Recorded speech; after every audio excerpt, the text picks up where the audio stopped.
ಕಾವ್ಯಗೆ ಲಾಭ ಜಾಸ್ತಿ, ಸ್ಪಂದನ ಬರೀ ಬ್ಯೂಟಿ ಪ್ರದರ್ಶನ ಮಾಡ್ತಾರೆ, ಹೀಗ್ಯಾಕೆ ಅಂದ್ರು Karibasappa. Bigg Boss Kannada season 12ರ ಸ್ಪರ್ಧಿಯಾಗಿದ್ದ ಕರಿಬಸಪ್ಪ ಅವರು ಬಿಗ್ ಬಾಸ್ ಇಂದ ಎಲಿಮಿನೇಟ್ ಆಗಿದ್ದಾರೆ.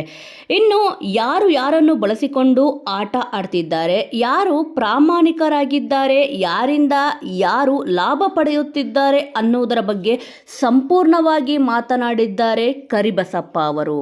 ಗಿಲ್ಲಿಯಿಂದ ಕಾವ್ಯಗೆ ಹೆಚ್ಚು ಲಾಭ ಎಂದು ಶಾಕಿಂಗ್ ಹೇಳಿಕೆಯನ್ನು ಕೂಡ ನೀಡಿದ್ದಾರೆ. ಅಲ್ಲಿ ಯಾರೂ ಕೂಡ ವೀಕ್ ಅಲ್ಲ, ಎಲ್ಲರೂ ಬಲಿಷ್ಠರೇ, ಎಲ್ಲರೂ ಬುದ್ಧಿವಂತರೆ.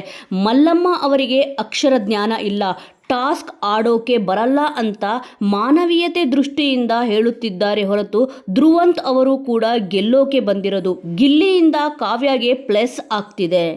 ಗಿಲ್ಲಿ ಒಳ್ಳೆಯ ಎಂಟರ್ಟೈನರ್, ಯಾವಾಗಲೂ ಲವಲವಿಕೆಯಿಂದ ಇರ್ತಾರೆ, ಅವರಿಂದ ಕಾವ್ಯಗೆ ಲಾಭ ಆಗ್ತಿದೆ ಎಂದಿದ್ದಾರೆ ಕರಿಬಸಪ್ಪ. ಇನ್ನು ಕರಿಬಸಪ್ಪ ಅವರ ಪ್ರಕಾರ ಯಾರ್ಯಾರು ಫೈನಲ್ಗೆ ಬರ್ತಾರೆ ಅಂದರೆ, ಸತೀಶ್ ಅವರು ಚೆನ್ನಾಗಿ ಮಾತಾಡ್ತಾರೆ, ಚಂದ್ರಪ್ರಭಾ ಅವರು ಇನ್ನೂ ಓಪನ್ ಅಪ್ ಆಗಿಲ್ಲ, ಅವರು ಒಳ್ಳೆಯ ಕಲಾವಿದರು, ಸಾಕಷ್ಟು ಬುದ್ಧಿವಂತರಿದ್ದಾರೆ, ಎಲ್ಲಿ ಹೇಗೆ ಮಾತಾಡಬೇಕು ಅನ್ನೋದು ಅವರಿಗೆ ಗೊತ್ತಿದೆ, ಆದರೆ ಓಪನ್ ಅಪ್ ಆಗಿಲ್ಲ, ಇನ್ಮೇಲೆ ಆಗಬಹುದು ಅನಿಸುತ್ತಿದೆ, ಅವರು ಕೂಡ ಫೈನಲ್ಗೆ ಬರಬಹುದು ಅಂತ ಹೇಳಿದ್ದಾರೆ. ಅಭಿಷೇಕ್ ಮತ್ತು ಅಶ್ವಿನಿ ಹೇಗೆ ಅನ್ನೋ ವಿಚಾರದ ಬಗ್ಗೆಯೂ ಕೂಡ ಮಾತನಾಡಿದ್ದಾರೆ. ಇಬ್ಬರು ಕೂಡ ಮೇಕಪ್ ಮಾಡೋಕೆ 2 ಗಂಟೆ, ಇಬ್ಬರು ಕೂಡ ಕಂಫರ್ಟ್ ಝೋನಲ್ಲಿ ಇದ್ದಾರೆ ಅಂತ ಕರಿಬಸಪ್ಪ ಅವರು ಹೇಳಿದ್ದಾರೆ. ಮಾಳು ನಿಪಳಾನ ಮತ್ತು ಸ್ಪಂದನ ಸೋಮಣ್ಣ. ಸ್ಪಂದನಾಗೆ ಮಾಳು ಅವರಿಂದ ಬೆನಿಫಿಟ್ ಜಾಸ್ತಿ ಇದೆ, ಭಾಷೆ ಅರ್ಥ ಆಗದೇ ಇದ್ದರೂ ಅವರು ಅಡ್ಜಸ್ಟ್ ಆಗ್ತಿದ್ದಾರೆ. ಸ್ಪಂದನ ಅವರದ್ದು ಬರೀ ಬ್ಯೂಟಿ ಪ್ರದರ್ಶನ ಅಷ್ಟೇ ಅಂತ ಇಲ್ಲಿ ಕರಿಬಸಪ್ಪ ಅವರು ಹೇಳಿದ್ದಾರೆ. ಮಂಜು ಭಾಷಿನಿ ಮತ್ತು ರಾಶಿಕಾ ಬಗ್ಗೆಯೂ ಕೂಡ ಹೇಳಿದ್ದಾರೆ. ಅವರು ತಾಯಿ ಮಗಳು ಇದ್ದಂತೆ, ಅವರಿಬ್ಬರು ಇನ್ನೋಸೆಂಟ್ ಆಗಿ ಆಡ್ತಾ ಇದ್ದಾರೆ, ಅವಕಾಶ ಸಿಕ್ಕರೆ ಅವರು ಕೂಡ ಬ್ಲಾಸ್ಟ್ ಆಗ್ತಾರೆ ಅಂತ ಕರಿಬಸಪ್ಪ ಅವರು ಹೇಳಿದ್ದಾರೆ.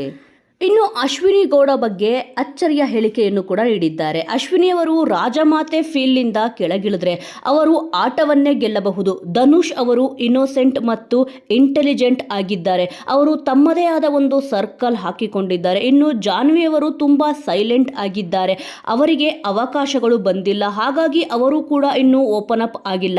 ಮಲ್ಲಮ್ಮ ಅವರು ಮೆಂಟಲಿ ಮತ್ತು ಫಿಸಿಕಲಿ ತುಂಬ ಸ್ಟ್ರಾಂಗ್ ಇದ್ದಾರೆ, ಅವರಿಗೆ ಕಂಪೇರ್ ಮಾಡಿದ್ರೆ ಧ್ರುವಂತ್ ಅವರು ವೀಕ್ ಆಗಿದ್ದಾರೆ ಅಂತ ಕರಿಬಸಪ್ಪ ಅವರು ಹೇಳಿದ್ದಾರೆ. ಬಿಗ್ ಬಾಸ್ನಲ್ಲಿ ಸಿಕ್ಕ ಸಂಭಾವನೆಯ ಬಗ್ಗೆಯೂ ಕೂಡ ಅವರು ಮಾತನಾಡಿದ್ದಾರೆ. ಸಂಭಾವನೆಯಂತೂ ಏನೂ ಇಲ್ಲ, ನನಗೆ ಬಿಗ್ ಬಾಸ್ನಲ್ಲಿ ಅವಕಾಶ ಕೊಟ್ಟಿದ್ದೇ ದೊಡ್ಡ ಪುಣ್ಯ. ಬಹಳ ಜನ ಹೇಳ್ತಿದ್ರು, ಇವನೇನು ಬರೀ ಮಾತಾಡ್ತಾನೆ, ಇವನು ಏನು ಸಾಧನೆ ಮಾಡಿದ್ದಾನೆ, ಹಾಗೆ ಹೀಗೆ ಅಂತ ಹೇಳಿದ್ರು. ಬಹಳ ಜನ ಹುಟ್ಟಿರಲಿಲ್ಲ, ಆಗಲೇ ನಾನು ಅಚೀವ್ಮೆಂಟ್ ಮಾಡಿದ್ದೇನೆ, ಅವರಿಗೆ ಈಗ ಹೇಗೆ ಒಪ್ಪಿಸೋದು ಎಂದಿದ್ದಾರೆ ಕರಿಬಸಪ್ಪ. ವೀಕ್ಷಕರೇ, ಈ ಒಂದು ವಿಚಾರದ ಬಗ್ಗೆ ನಿಮ್ಮ ಅನಿಸಿಕೆ ಅಭಿಪ್ರಾಯ ಏನು? ಬಿಗ್ ಬಾಸ್ ಸೀಸನ್ 12ರ ಸ್ಪರ್ಧಿಗಳಲ್ಲಿ ನಿಮ್ಮ ನೆಚ್ಚಿನ ಸ್ಪರ್ಧಿ ಯಾರು? ನಿಮ್ಮ ಪ್ರಕಾರ ಯಾರು ಯಾವ ರೀತಿ ಆಟ ಆಡುತ್ತಿದ್ದಾರೆ ಎಂಬುದನ್ನು ತಪ್ಪದೆ ಕಮೆಂಟ್ ಮೂಲಕ ತಿಳಿಸಿ. ಮುಂದಿನ ವಿಡಿಯೋದೊಂದಿಗೆ ಮತ್ತೆ ಸಿಗೋಣ.